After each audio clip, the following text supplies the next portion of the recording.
सत्य क्या है? क्या ये वो है जिसे हम देखते हैं या वो जो हमें दिखाया जाता है? महान भौतिक विज्ञानी वर्नर हाइजेनबर्ग ने एक बार कहा था, जो हम देखते हैं वो प्रकृति स्वयं नहीं है, बल्कि प्रकृति हमारे प्रश्न करने के तरीके के प्रति उजागर होती है। और आज की हमारी ये चर्चा कुछ इसी तरह के सवालों के इर्द-गिर्द घूमती है, जहां टेक्नोलॉजी, राष्ट्रीय सुरक्षा और सच्चाई की परतें एक दूसरे में उलझ गई हैं। आज हम द प्रिंट में प्रकाशित एक बहुत ही सोचने पर मजबूर करने वाले लेख का विश्लेषण कर रहे हैं। ये लेख स्वतंत्रता दिवस पर घोषित ऑपरेशन सिंदूर से जुड़े वीरता पुरस्कारों के बारे में है और खास तौर पर एआई जनरेट पूरी तरह से जाली प्रशस्ति पत्रों यानी साइटेशंस के एक चौंकाने वाले मामले पर यह केंद्रित है। जी हाँ। और ये विषय यूपीएससी उम्मीदवारों के लिए तो बेहद प्रासंगिक है। इसमें देखिए समसामयिक मामले यानी करंट अफेयर्स हैं, युद्ध और संघर्ष में टेक्नोलॉजी की बदलती भूमिका है, इंफॉर्मेशन सिक्योरिटी है और जाहिर है आर्टिफिशियल इंटेलिजेंस मतलब एआई का बढ़ता प्रभाव। ये सारे महत्वपूर्ण आयाम इसमें शामिल हैं। जीएस पेपर 3 में इंटरनल सिक्योरिटी और साइंस एंड टेक के लिहाज से तो ये अहम है ही, प्रीलिम्स में भी एआई और नई युद्ध तकनीकों पर सवाल बन सकते हैं। सही कहा आपने। तो आज इस चर्चा का मकसद बिल्कुल साफ है, ये समझना कि एआई कैसे इतनी ज्यादा विश्वसनीय लगने वाली गलत सूचनाएं गढ़ सकता है और राष्ट्रीय सुरक्षा और हमारे सूचना परिदृश्य पर इसके क्या गंभीर परिणाम हो सकते हैं। तो चलिए इस थोड़े जटिल मुद्दे की परतों को खोलते हैं। तो कहानी शुरू होती है स्वतंत्रता दिवस की शाम से। ऑपरेशन सिंदूर के लिए वीरता पुरस्कारों की एक लंबी लिस्ट घोषित हुई। 15 वीर चक्र वीआरसी, कई सेना मेडल, वायुसेना मेडल, नौसेना मेडल और एक बहुत बड़ी संख्या में करीब 290 मेंशन इन डिस्पैच यानी एमआईडीज भी। घोषणा तो हो गई, लेकिन एक बहुत जरूरी चीज तब नहीं आई थी, वो विस्तृत प्रशस्ति पत्र, वो आधिकारिक विवरण जिनमें वीरता के कारनामों का पूरा ब्यौरा होता है। बिल्कुल। और इन प्रशस्ति पत्रों का महत्व बहुत ज्यादा होता है। ये सिर्फ सम्मान का नाम नहीं बताते, बल्कि उन खास साहसिक कामों का ऑफिशियल रिकॉर्ड होते हैं जिनके लिए वो सम्मान दिया गया है। यही रिकॉर्ड तो इतिहास का हिस्सा बनता है और सेनाओं के लिए गर्व का स्रोत होता है। तो इनके जारी होने में जो शुरू में देरी हुई, उसने स्वाभाविक रूप से जिज्ञासा पैदा की, खासकर पत्रकारों और सैन्य मामलों पर नजर रखने वालों में। हाँ, और इसी इंतजार के माहौल में 21 अक्टूबर की देर रात को ये खबर आई कि सरकार ने प्रशस्ति पत्रों के साथ पूरी लिस्ट जारी कर दी है। अब द प्रिंट के लेखक, जो उस समय किसी और ज़रूरी खबर पर काम कर रहे थे, उन्होंने पाया कि सरकारी गज़ट का जो लिंक था वो चल नहीं रहा था। आधी रात का वक्त था, डिफेंस एडिटर देश से बाहर थे, तो तुरंत वेरीफाई करना मुश्किल था। और यहीं पे कहानी में टेक्नोलॉजी, खास तौर पे एआई का रोल आता है। लेखक ने जानकारी जल्दी निकालने के लिए एक एआई टूल ग्रॉक का इस्तेमाल किया।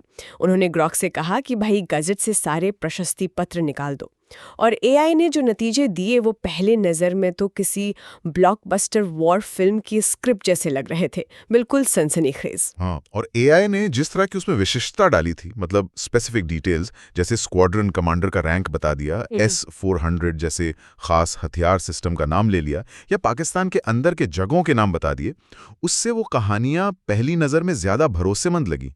वो सिर्फ हवाई बातें नहीं थी, उनमें ऐसे तथ्य डाले गए थे जो अक्सर गोपनीय या बहुत संवेदनशील माने जाते हैं। बिल्कुल। एआई ने जो कहानी गढ़ी वो हैरान करने वाली थी।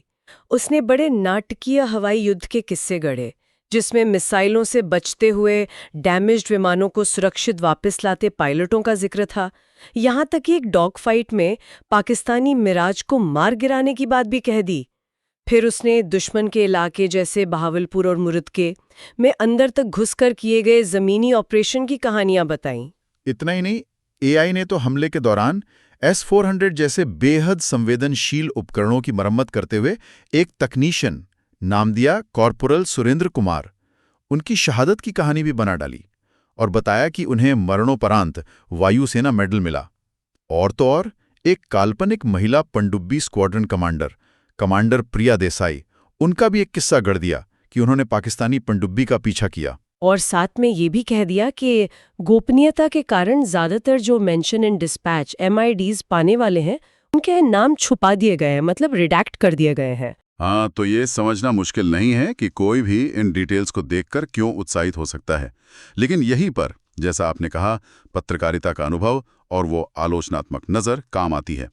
जैसा कि लेखक ने भी महसूस किया, वो कहावत है ना, अगर कोई कहानी सच होने के लिए बहुत अच्छी लगती है तो अक्सर वो सच नहीं होती। हाँ, धीरे धीरे शक होने लगा। कई बातें थीं जो खटक रही थीं। पहली, न तो किसी विजुअल रेंज डॉग फाइट की कोई ऑफिशियल पुष्टि हुई थी, न ही इतने गहरे सीमा पार जाके जमीनी हमलों की कोई खबर थी।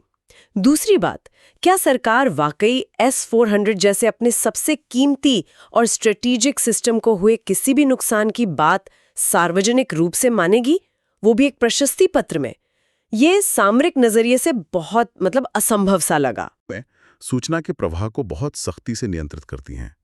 संवेदनशील क्षमताओं या नुकसान से जुड़ी जानकारी तो शायद ही कभी सार्वजनिक की जाती है। ये एक बड़ा रेड फ्लैग था। इसके अलावा, जैसा लेख में बताया गया, भारतीय नौसेना में उस समय वरिष्ठ पदों पर महिला पनडुब्बी स्क्वाड्रन कमांडर का ना होना, हाँ, ये भी एक पॉइंट था। और नामों को छिपाने, मतलब रिडैक्शन में एआई की बताई गई विसंगति कि कुछ नाम बता दिए पर ज्यादातर MIDs छिपा दिए, जबकि असलियत में ऐसा नहीं होता। ये सब खतरे के स्पष्ट संकेत थे। तो मतलब ये विसंगतियां सिर्फ तथ्यात्मक गलतियां भर नहीं थी, बल्कि एआई की पूरी कहानी के ताने बाने में ही कहीं ना कहीं झोल था। बिल्कुल, यही तो ये दिखाता है कि एआई कैसे विश्वसनीय दिखने वाले झूठ गढ़ सकता है। लेकिन अगर बारीकी से देखें तो उनमें अतार्किक बातें या जो स्थापित तथ्य हैं उनसे विरोधाभास मिल सकता है। यहीं पर वो सूचना साक्षरता, मतलब इंफॉर्मेशन लिटरेसी, और आलोचनात्मक सोच, क्रिटिकल थिंकिंग की जरूरत पड़ती है। किसी भी स्रोत से मिली जानकारी को, चाहे वो इंसान हो या एआई, जस का तस मान न लेना। और ये सवाल खड़ा करता है कि हम, खासकर जब जानकारी इतनी जटिल और तकनीकी हो, उसका सत्यापन, उसको वेरीफाई कैसे करें। और फिर जब अगली सुबह हुई और वो आधिकारिक गज़ेट का लिंक ठीक से काम करने लगा, तो सच्चाई सामने आ ही गई। और वो एआई की गढ़ी कहानी से बिल्कुल अलग थी। पहली बात तो ये कि सिर्फ 15 वीर चक्र VRC विजेताओं के ही प्रशस्ति पत्र जारी किए गए थे। बाकी किसी भी पुरस्कार के सेना मेडल, वायुसेना मेडल, नौसेना मेडल या मेंशन इन डिस्पैच MIDs, इनके प्रशस्ति पत्र उस समय जारी नहीं हुए थे। केवल लिस्ट में विजेताओं के नाम थे। अच्छा, MIDs का मतलब भी साफ कर दें।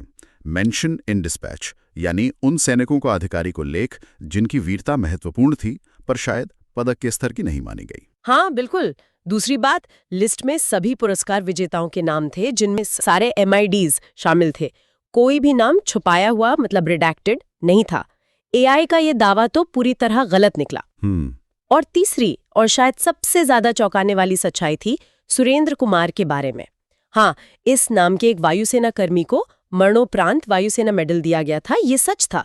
लेकिन वो एआई के बताए S-400 तकनीशियन नहीं थे, बल्कि एक सार्जेंट थे, और वो भी एक मेडिकल असिस्टेंट, यानी मेडिकल असिस्टेंट। ओह, बिल्कुल अलग। हाँ, उन्हें और उनके एक साथी को उधमपुर में एक आतंकी हमले के दौरान घायल साथियों को बड़ी बहादुरी से बचाने के लिए सम्मानित किया गया था। एआई की कहानी तो बिल्कुल ही मनगढ़ंत थी। और ये भी दिलचस्प है कि जब लेखक ने एआई ग्रॉक से इन गड़बड़ियों के बारे में पूछा तो उसका रिएक्शन क्या था। जैसे कमांडर प्रिया देसाई के बारे में पूछने पर एआई ने माफी मांग ली और कहा कि ये नाम शायद एक उदाहरण या त्रुटिपूर्ण प्लेस होल्डर रहा होगा। अच्छा। और सुरेंद्र कुमार के बारे में पूछने पर पहले तो एआई ने अपनी वो S-400 वाली कहानी दोहराई, लेकिन जब लेखक ने सही जानकारी देकर उसे चैलेंज किया तो एआई ने फिर माफी मांगी और सही विवरण दे दिया। तो मतलब पकड़े जाने पे पीछे हट गया। हाँ, ये एआई की एक महत्वपूर्ण कार्यप्रणाली को दिखाता है। गलती पकड़े जाने पर पीछे हटना और सुधार करना। लेकिन ध्यान देने वाली बात यह है कि ये सुधार तभी हुआ जब उसे चुनौती दी गई और सबूत पेश किए गए। अपने आप उसने सच नहीं उगला। यह दिखाता है कि वर्तमान एआई सच और झूठ में कोई नैतिक भेद नहीं करता। वो तो पैटर्न, दिए गए डेटा और मिले फीडबैक के आधार पर प्रतिक्रिया देता है।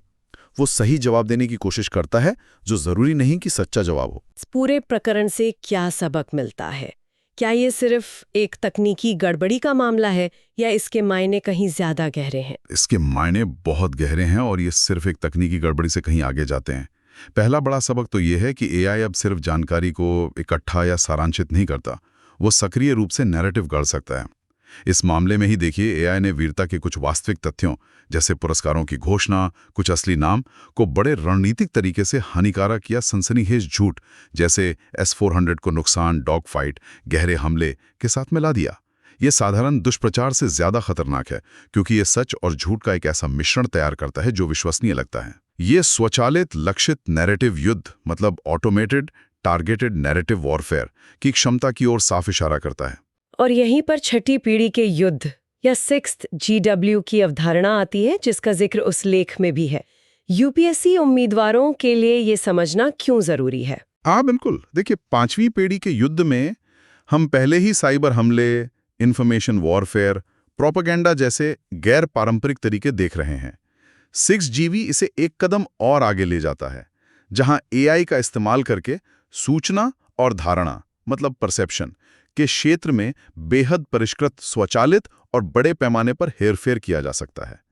लक्ष्य सिर्फ झूठी खबरें फैलाना नहीं होता, बल्कि समाज में भरोसे को कमजोर करना, संस्थाओं को बदनाम करना, ध्रुवीकरण बढ़ाना और अंततः दुश्मन की निर्णय लेने की क्षमता को ही बाधित कर देना है। यूपीएससी उम्मीदवारों के लिए जीएस पेपर 3 आंतरिक सुरक्षा, विज्ञान और प्रौद्योगिकी के तहत युद्ध की इस बदलती प्रकृति को समझना बहुत महत्वपूर्ण है। ये राष्ट्रीय सुरक्षा के लिए एक उभरती हुई बहुत गंभीर चुनौती है। और पत्रकारिता के लिए और हम सब के लिए भी जो रोजाना इतनी सारी सूचनाओं से घिरे रहते हैं, इस घटना के क्या मायने हैं? मायने बिल्कुल साफ हैं। हमें पहले से कहीं ज्यादा सतर्क और आलोचनात्मक होने की जरूरत है। देखिए, एआई जानकारी खोजने में, भाषानुवाद करने में या डेटा विश्लेषण में एक बहुत शक्तिशाली सहायक हो सकता है, इसमें कोई शक नहीं। लेकिन वो मानवीय पत्रकारिता का विकल्प नहीं बन सकता, जिसमें सत्यापन यानी वेरिफिकेशन, संदर्भ यानी कॉन्टेक्स्ट, संतुलन यानी बैलेंस और सबसे जरूरी नैतिक निर्णय यानी एथिकल जजमेंट शामिल होते हैं।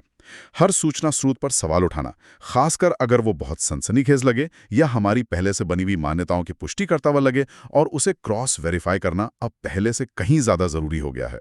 ये सिर्फ पत्रकारों की जिम्मेदारी नहीं, बल्कि एक जागरूक नागरिक का भी कर्तव्य है। तो ये सिर्फ एक सैन्य या पत्रकारिता जगत का मुद्दा नहीं है, बल्कि एक तरह से पूरे समाज के लिए एक चेतावनी है कि हम सूचना के एक नए और शायद ज्यादा जटिल युग में जी रहे हैं। निश्चित रूप से। जरा सोचिए, अगर चुनावों के दौरान या किसी सामाजिक तनाव के समय या किसी स्वास्थ्य संकट के बीच इसी तरह एआई जनित नकली कहानियां या नकली एक्सपर्ट राय या झूठा डेटा फैलाया जाए तो क्या हो सकता है।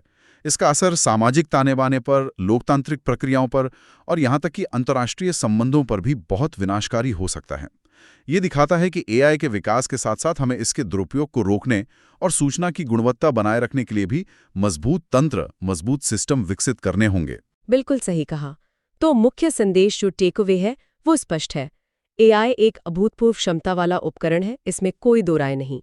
लेकिन इसके द्वारा उत्पन्न जानकारी, खासकर राष्ट्रीय सुरक्षा, राजनीति या सामाजिक महत्व के संवेदनशील क्षेत्रों में पर आंख बंद करके भरोसा करना बहुत खतरनाक हो सकता है। अत्यधिक सावधानी, संदेह और कठोर सत्यापन ये अनिवार्य है। और यहीं पर हम श्रोताओं के लिए एक अंतिम विचारणीय प्रश्न छोड़ते हैं, खासकर उन लोगों के लिए जो इस विषय की जटिलताओं में और गहरे उतरना चाहते। सिर्फ स्पष्ट रूप से झूठी खबरें या नकली प्रशस्ति पत्र गढ़ने से परे एआई और किन सूक्ष्म मतलब सटल तरीकों से हमारी धारणाओं को आकार दे सकता है या हमारे निर्णय लेने को अनजाने में प्रभावित कर सकता है। क्या एआई ऐसी जानकारी प्रस्तुत कर सकता है जो तकनीकी रूप से शायद गलत ना हो, लेकिन उसे इस तरह से चुना, फ्रेम या प्रस्तुत किया गया हो कि वह एक विशेष निष्कर्ष, एक खास पूर्वाग्रह की ओर ले जाए? एआई संचालित सूचना प्रभाव के अगले ज्यादा महीन मोर्चे क्या हो सकते हैं? ये वाकई एक गहरा सवाल है जिस पर मंथन जरूरी है।